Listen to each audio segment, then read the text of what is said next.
It's fine to be scared. It's fine not to want to do this. I do want to do it. And I wouldn't ask if I could see any other way of getting the job done.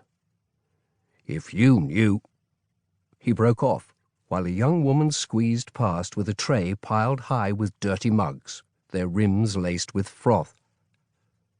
"I know you wouldn't," she told him, because she was his only hope. Her wristwatch pinged when midnight struck. For a moment, the sound confused her. She had not been asleep, precisely, but had entered a fugue state in which memories and plans collided, throwing sparks off each other, and she jerked upright, banging her head against the cistern.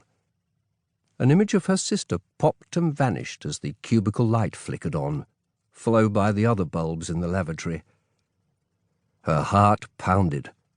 Someone would come. But nobody did, and after a moment Maggie unfolded her limbs, which were creaky with cold, and tried to rub life into them. Pins and needles assaulted her fingers. She didn't feel like an agent on a mission. She felt like a young woman up past bedtime who wanted only to crawl beneath some covers and find warmth. "What do I do now, Harvey?" she whispered. It would have been nice if he'd been there, offering an answer. But it was up to her now. She was on her own.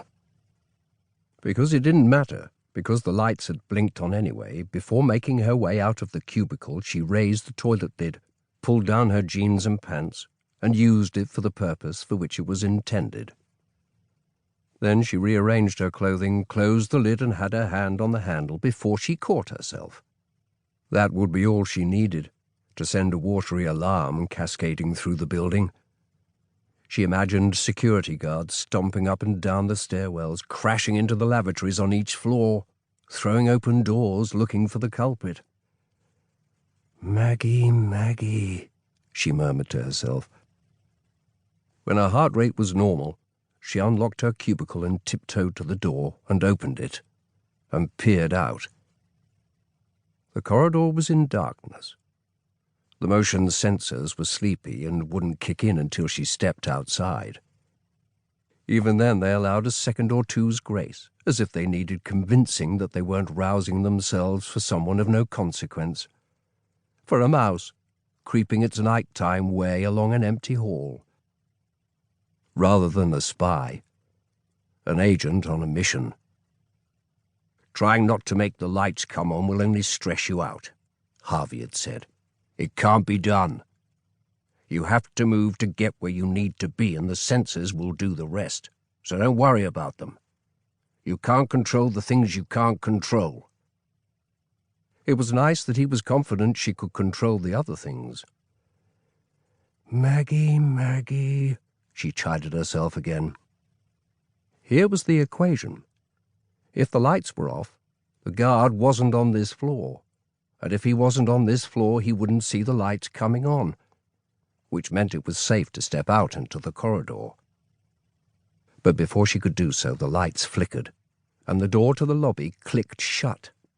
And then, loud as a lion, she could hear the breathy whistling of the security guard as he rounded the corner, heading her way. "I wish this were like the films," Harvey had said, "where you have an earpiece and a radio mic, and we're synchronized to the nanosecond. And I'd be hacked into the security system so I could tell you when it's safe to walk down a corridor and when to shelter under a desk. But life's not like that, Maggie. This business isn't like that. We're a lot more... We're less James Bond and a lot more, I don't know, Mr. Bean or someone. We have to use what's at hand. And I wish I didn't have to ask you to do this. If I could do it myself, I would. If there were any other way..." He had not finished his sentence. He hadn't needed to. "Well, let me say this. You're a brave girl, a tremendous girl, and I couldn't be prouder of you. But if you want to back out, do it now, because from here on, it'll be too late."